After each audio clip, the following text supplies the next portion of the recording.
One. All right, let's make sure we're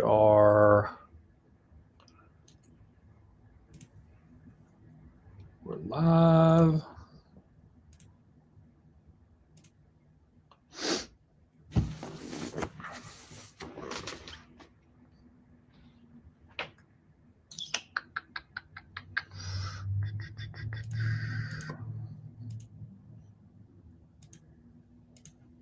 Had some technical difficulties earlier.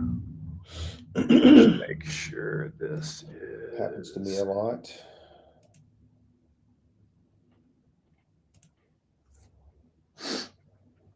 All right, I think we're live on Instagram. I think we're live on Facebook here in 1 sec.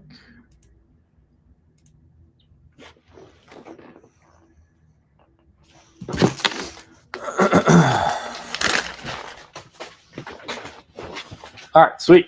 We're rocking and rolling, baby. Nice. Welcome everybody. James, how's it going, sir. man? Good. How are you doing? I'm doing great.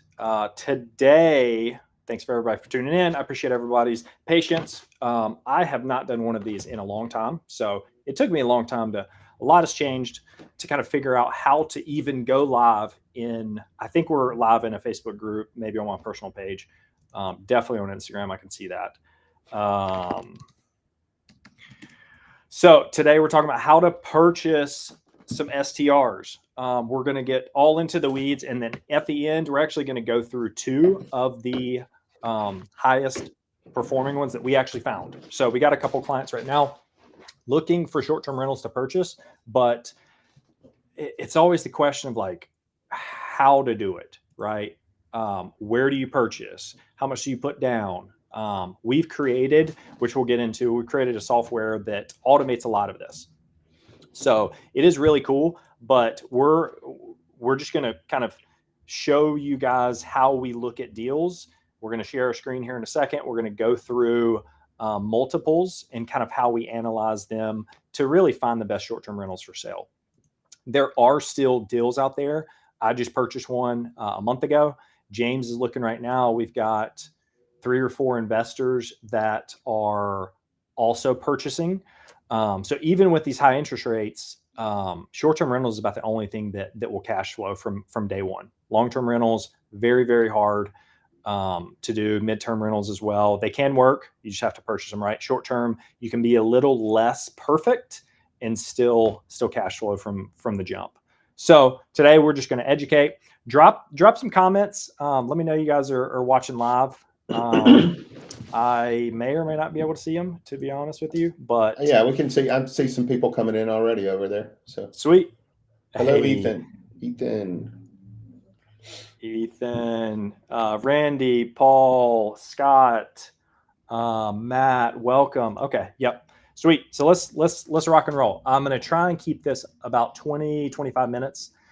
But I'll kind of do an intro. I think everybody probably knows who I am. James is our area manager. James, give us kind of a high level run through. You have a elaborate real estate background. You joined us a little bit ago. You've been a great asset to the team, but give us 30 seconds about your background, man. Sure, thank you. Well, let's see. Been a realtor now for about 17 years. Come from the hospitality industry. I worked in the hotel business for 20 plus years, and really enjoyed that. But what I discovered in the food and beverage business was that I really loved people. And so when I went into the real estate business, it seemed just like a natural thing for me to do. I enjoy helping people. And with real estate, you are helping people truly. So love that. I've worked for several companies, worked for Allen Tate, and recently have worked for a company called Open Door, which everyone's probably seen on television. Great company, treated us well. But got a lot of volume there. Got used to doing just an extreme amount of transactions per month. How many did you do, like in a given year? I did 188 in a year. Usually average anywhere from 30 to 50 a month. What's an average realtor do? I think most realtors would probably be happy anywhere from 12 to on the low side to 20, 30. You know, be a good realtor. You almost have to be two people. I think that's why teams do really well sometimes, Yep. because you're helping people, and you've got to do some hand holding for sure with your customers, but you're also marketing yourself. And if you ever stop marketing yourself, you'll run out of business, and then you'll hit what we call the dip or the roller coaster. Yep. So sweet, man. Super excited to have you on here. Let's dive in. Anybody have questions, drop in the comments below. We'll if we have time at the end, we'll get to them. But long story short, we're going to go through kind of how we analyze deals at a super simple level. This is years and years of experience packed into 20 minutes. So hang tight. Let me share my screen real quick. And James, let me know when you can see this. yes, sir. Okay, you can see the portal. You can still see us. Mm-hmm. Sweet. Oh wait, there we go. Okay. There we go. All right. So this right here, this is a software that we built in house. It's been a couple years in the making. Still very early on, but it is something that we're really proud of, that we're using internally and that we're starting to use with clients now. So the one question that we always get is like, Caleb, how do you find profitable short-term rentals? James, like, I've been looking for 6 months. I don't know what to look for. There are no investments out there with high interest rates. Purchase prices are through the roof. The election just happened. Like, whatever it is, there is still deals out there. Mm-hmm. And we're going to go through a couple today. So what you're looking at here, it is a lot of numbers. It looks like a Google spreadsheet. I don't know, for some of my OGs, we used to have a Google spreadsheet that we shared with our investor base years and years ago. This is just a prettier version. So what we're looking for here is really the ROI, right? A lot of investors, they have a buy box of, 500 grand, 600 grand, maybe $1 million, maybe 250. One thing that we're looking for here is ROI. So if you kind of take a step back and think about how ROI is generated, right? It's purchase price divided by the cash flow. Cash on cash. Sorry. I say ROI, cash on cash. I think those are very similar. So cash on cash ROI, it's what you essentially put in year one divided by, what you get back year one divided by what you put in year one. So let's say I buy a property for $100,000, right? And I get back 20 grand that first year. My cash on cash return is 20%. Because I earned 20 grand out of the 100 grand that I put in the first year. So that's how you calculate cash on cash. There are another kind of important KPIs, but I think that's probably one of the most important. Obviously, cash flow is a big one. We'll talk about some other things, but let me kind of stop this news flasher at the bottom and then get into some details. James, I know I've been talking a lot. If you have anything, stop me at any point. I get super jazzed up about this stuff. Yeah, it's good. Me too. So all right. So this right here, at quick glance, I think this is 2,000 properties that we imported into here from the MLS.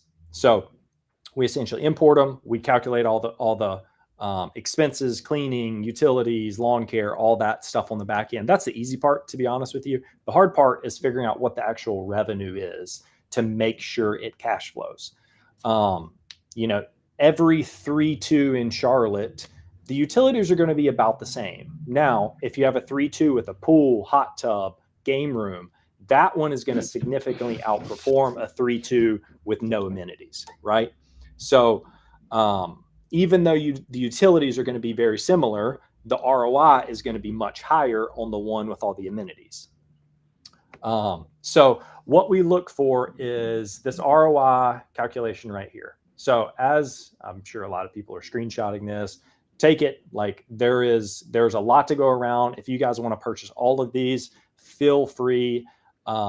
we don't want anything in return. Like, you're welcome. Good investments. Now, one thing that I will say on these is there's 2,000 properties that we imported, right? Only, I mean, maybe 25 are like 10% cash on cash. Actually, 1,700 properties, but maybe 20 are like even worth looking at. The problem that we see all the time is somebody will send us a deal. They're like, hey, what about this 3-2 in West Charlotte or Lake Norman or Gastonia? Like, what do you think about this one? We've probably analyzed, I don't know, hundreds of thousands. What you got going on over there, James? Oh, nothing. I'm trying to turn off the phone here. But yeah, I wanted to jump in there with what you were saying there real quick. Cut me off at any point. No, I'll try not to today. So one thing that from a real estate perspective, that I thought that in the very beginning, even coming onto the company, what a tremendous advantage for a real estate agent. Because oftentimes in my career, I've had a client that wanted to invest, and it was sort of like, trying to find a needle in a haystack. Like I could never say with great certainty that a property was going to be profitable. And so there was some guesswork in it. And the one thing I like about this is, instead of, I don't know, I don't think you could say it any better than, instead of hunting with a net as a realtor, I can hunt with a spear. Because I have this tool that I specifically can point out 5-10 properties at the most when we run these, and share those with my clients. So a lot of time saved. Investors do not normally have a whole lot of time anyway. They're pretty short on time, so they're going to keep it blunt and to the point. But this really helps, this program. So I say all that for all those realtors out there that are watching. Hopefully, we've really got a great system here that can help you determine what property will be profitable for your customers and your clients. Yep. Well said. You've seen the other side. And I think the biggest thing that makes all the difference is this is really going to flip investments, and specifically buying investments, on its head. Most of the time it's like, you put, people in this MLS drip campaign, you send them 40 deals a day, and it's like, okay, which one makes sense? Like, which one do you like? Versus what we're doing is more of an analytical approach, where the numbers have to make sense, right? This is strictly for investments. This is not something you're going to live in. You don't care about the neighborhood. I mean, you do, but like, you're not, raising a family there or anything. This is strictly a short-term, midterm rental. So if the numbers make sense, great. If they don't, also great. So what we're trying to do is, instead of, just driving around, like figuring out the neighborhoods, it's all about, you said it best, James. We're hunting with a spear versus just casting the net wide and see what sticks, right? We're looking for a specific piece of fish in this scenario. So we'll go through a couple from start to finish. I'll keep it kind of brief here, just because, I mean, I could talk about this for hours. We love this stuff. I don't want to nerd out on you guys too much, but I do want to provide value and at least give you two of the best ones for sale right now. So, all right. Initially, knee-jerk reaction after we ran this, we're like, holy cow, this thing's 35% ROI. Like, what? That is nuts. Most investors kind of buy boxes anywhere from 15 to 25% cash on cash return. Obviously everybody's a little different, but that's kind of a good number to start. This 35 is like, what? Wait a second. How? I'll tell you exactly why this is a trap. This is not a good investment. Purchase price $915, right? Expensive home. It's in Huntersville, which we'll talk about Huntersville, why I wouldn't put money in there. But the annual revenue, so $228,000 on a 6-bed, accommodates 13.65. I mean, 4,200 square foot, like huge house. Let me kind of show you what this bad boy looks like. Yeah. So, I mean, obviously nice house, right? But the question is that revenue accurate? And I'll tell you why it's not accurate. If anybody has any guesses, please put them in the comments. This is a really, really good point that's relevant to multiple markets. So here's the property, right? You got Birkdale, you got, right outside the 45 loop, right in Huntersville, right off 77, right close to the lake, right? Seems like a pretty good spot, right? This one, it's not the purchase price. Let me actually see any. I don't see any comments, so I'll give you the answer. The difference on this one is we see it a lot around lake properties. There is a huge difference in revenue for lakefront versus lake view. This property close to the lake, right? But not lakefront. Huge difference. I would probably say this revenue would probably be closer to maybe 70 grand. 228. No way this property does that. If it was lakefront, might be a different story. So anything jump out there to you, James? No, I think I liked that you showed like how we look at different things. So there's so many different variables that help us determine what's profitable and what's not. Could we go? Could you show that real quickly, Caleb? Like to just so we can let everyone see the detail that we go into. And this is again, over here. This. Yes, sir. When you Yeah. slide right, so you can see all these variables that go into it, and I think it's super valuable because it just makes the spear a little sharper, if you will, right? It makes us to where we really can find that good property. It's not a whole lot of guessing because we're working all the kinks out. For instance, like look there where we're showing how much it costs to do the photos for the setup for the property. How much is the renovation for it? There's a lot of things that go into having a short-term rental. I think a lot of times people think they can just go buy a house and we're just going to turn it into a hotel, right? And we're going to make money. It's not the way it works. There's a very small percentage of homes that make sense to be a short-term rental. And as we do more of these live shows here, we can help you see that. There's a lot of tricks that Caleb has showed me. As far as what houses are profitable. For instance, like a second ago, he said, 3.2 is very common, right? I'm going to go buy a 3.2 and I'm going to turn that into an Airbnb. Well, really, the bedrooms is where it's at, right? Area and bedroom. So a bigger property shows a whole lot more profit than a 3.2. So just some things to keep in mind. I think heard Caleb earlier today with one of our clients on the phone say that you could own 5 3.2s, or you could own 1 6.3 and make the same money. So something to think about. Yeah, I appreciate you kind of putting some clarity there. You'll see. I mean, this is like all the properties for sale in the greater Charlotte area, but you see 6 beds, 7 beds, 6, 5, 5, 7. You get 1 2 down here. 2 1. I'd be interested to see why that one popped up, but it's most of these bigger single family homes. We accidentally kind of stumbled into that niche, if you will, but that's the trend that we're seeing over and over. I made a reel, I don't know, a couple months ago. I'm like, do not buy a 3.2. Don't buy a 3.2. It's a trap. Get at least 4 beds. So one thing I did want to touch on here, James, you brought up a really good point, is the upfront expenses. So short-term rentals, you're going to have furnishing. Well, you should have furnishing. But that field right there is probably the one thing that most investors cut corners on. It's usually like you bought the property, you put the down payment, closing costs, you paid the attorney, your realtor, all this. The furnishing is the last piece of the puzzle.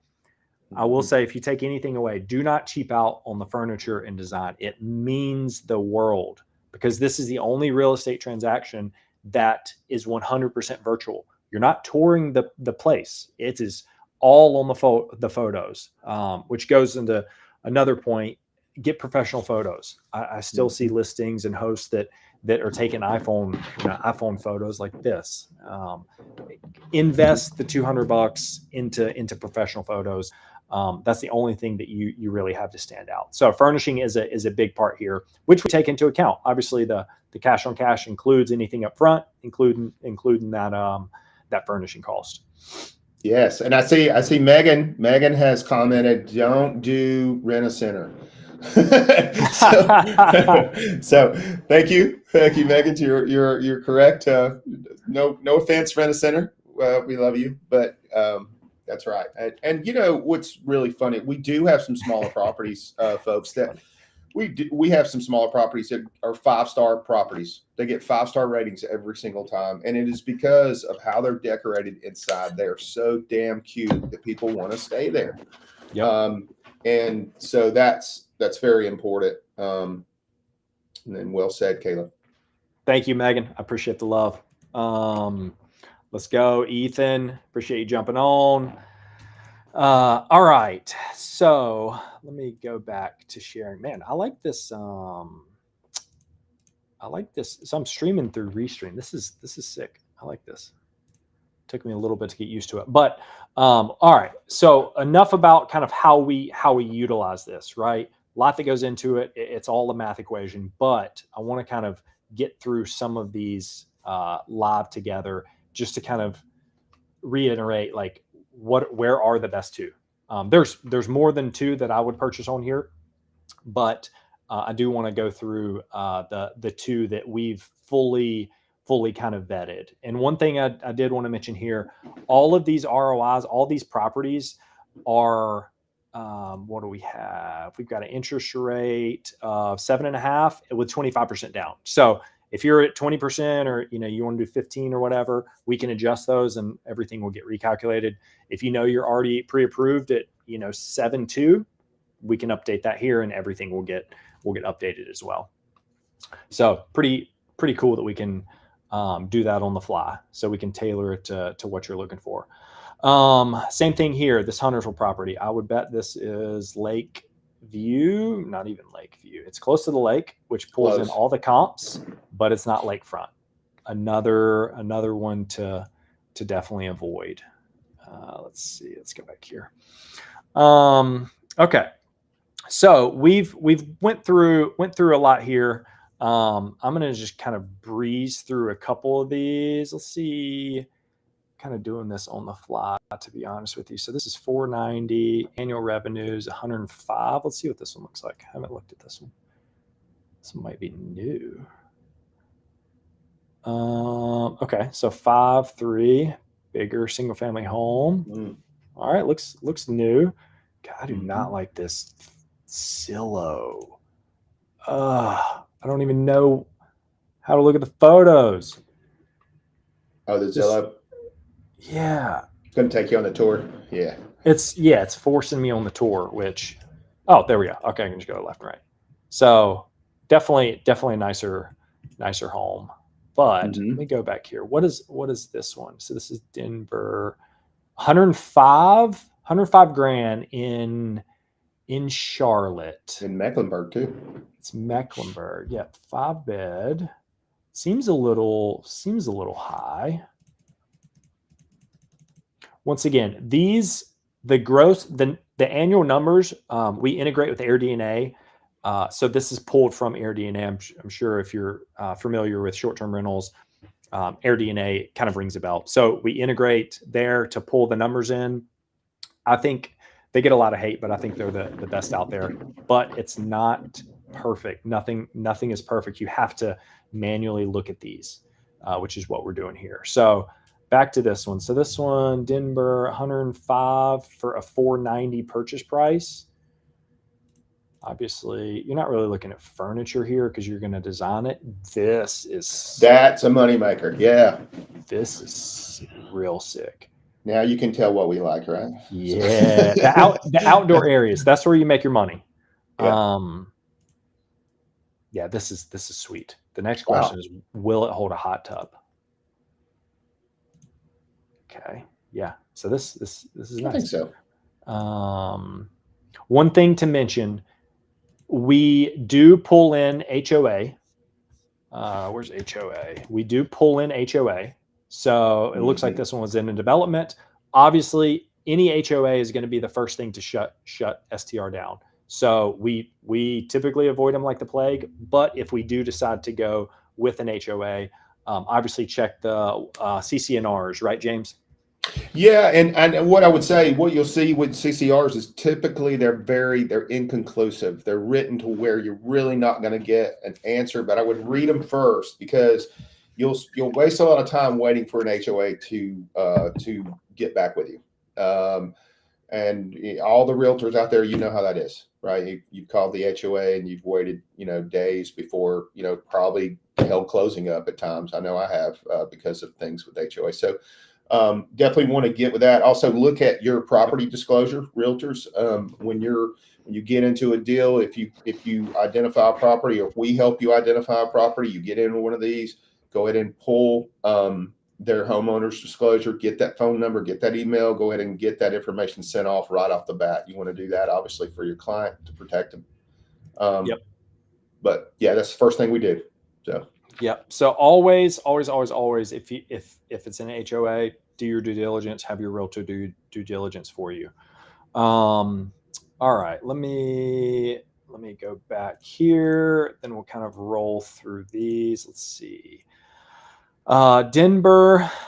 I don't think this one may do 100 grand. If managed well, I think we could probably hit it. Where is this? What part of Charlotte are we at? Ooh. Never mind. Don't. Yeah, I wouldn't buy this one. Not over here. We've got a couple over here. I would probably advise against it. Can you say, Caleb, can you say why, like, for everyone? Like, can you, without, saying bad? Yeah. There are some honey holes in Charlotte, Lake Norman area, in surrounding areas. This is not one of them.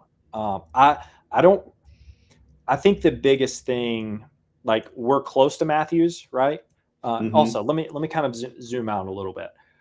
I think the biggest opportunities are close to the city, but not in the city. Everybody I talk to is like, "Oh, I got a 2-1 uptown. Like, this thing will print money, right?" Chances are it won't. So what we found with analyzing, hundreds, it's close to these areas, but not technically in them. Like Plaza Midwood, great example. If you owned a property in Plaza Midwood, that would do very well. But if you're buying properties in Plaza Midwood, the purchase prices are still very high, right? If you own it for 10 years, obviously that's a great investment. But specifically for this training, we're thinking about, you're sitting on the sidelines right now, you want to invest, you're just not sure how. So we got to take into account what the market is right now. So back to your question, James. I don't know. This part of town has not done well. We've got You answered it. Yeah, you answered. You said what I wanted you to say, and the way that it's not close enough to town, and so yeah. Would you be able to do some business here? People relocating, wanting to move to that specific area, they might want to go there. Maybe they could get their kids into school in that house there. Yeah. A couple of different ways to think about. But those are long chances versus living, being close to town, where you could, you're going to get good rentals because, football games are going on, basketball games are going on, things are going on in Charlotte. So yeah, we've got some properties for everyone listening. We manage over 40 properties, guys. So in case you didn't know that, that's what we do. We're realtors, but we also do Airbnb and Vrbo, and we are quite good at it. So what we've seen is that some of our properties on the north side, they do okay, but they don't stay as busy as the ones that are closer to town. So yeah, if this bad boy was South Park, University, Even like Davidson, Denver, like those are where we're seeing purchase prices are fairly affordable still, but the rents are much higher than where we're at over here in this part of town. Now, if you're like buying and holding and you're living there, or maybe even long-term renting this, probably a good appreciation play, but we're looking for cash flow.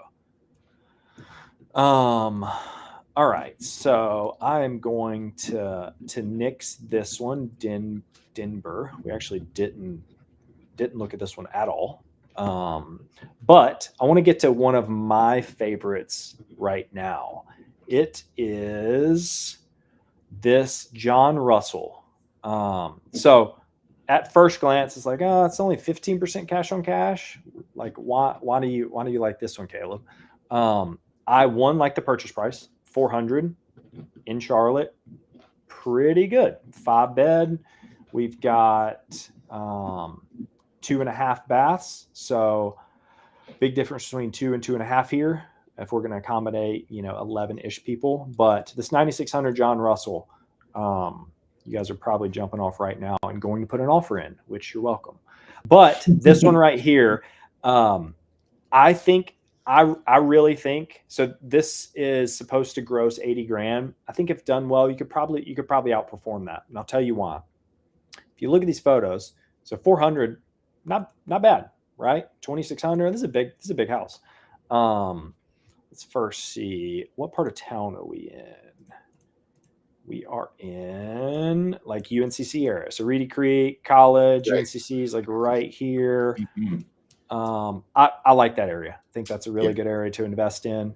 Let's go back to the photos. So this one at first glance, this one needs some work, right?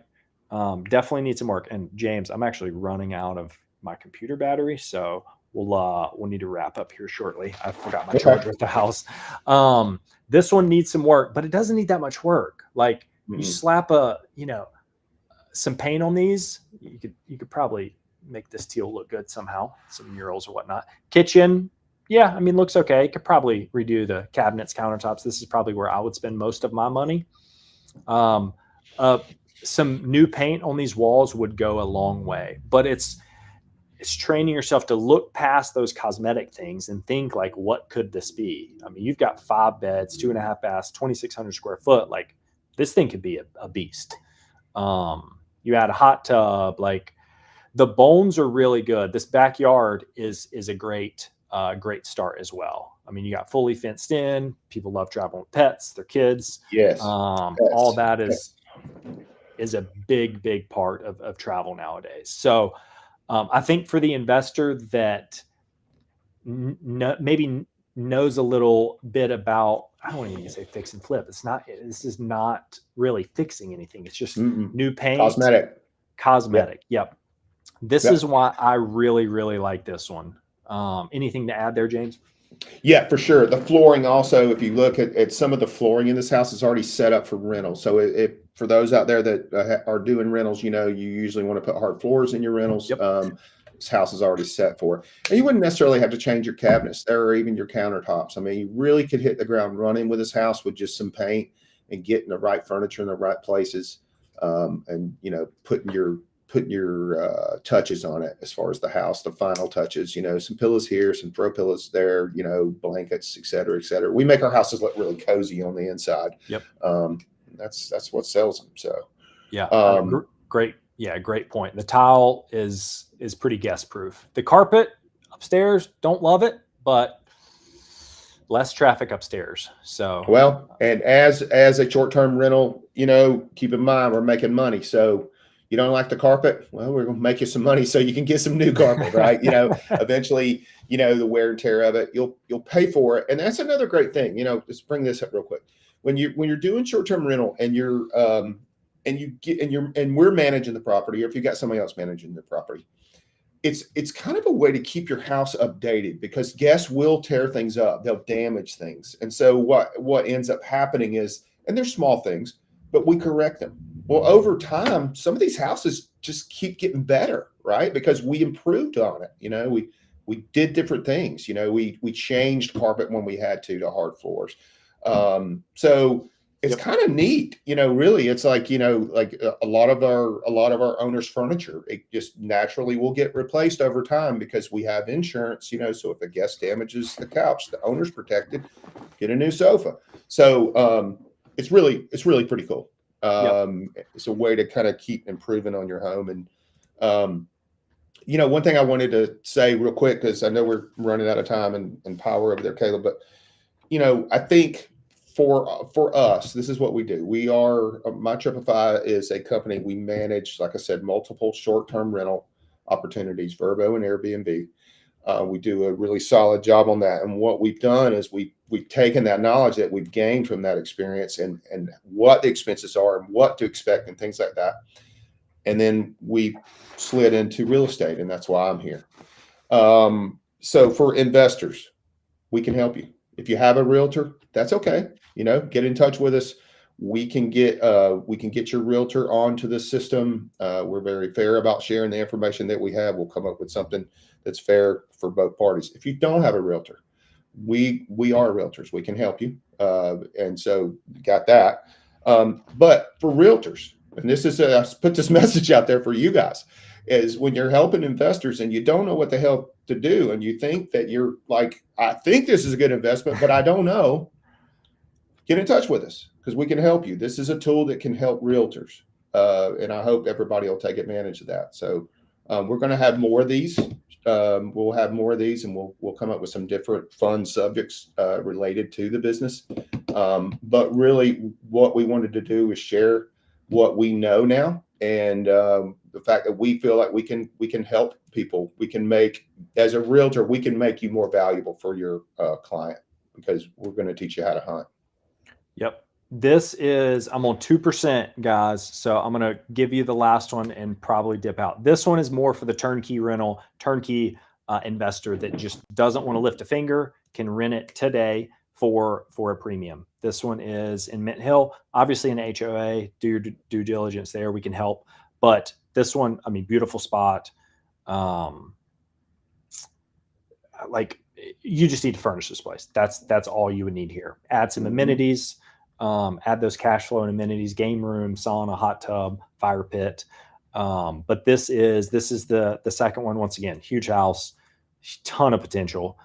This, I think it's got it at 100 grand. I think you could definitely beat that. And who knows, maybe you get it for 575 and get yourself a deal. I am on 1%. I'm going to stop this. Thank you everybody for joining. James, you are the man.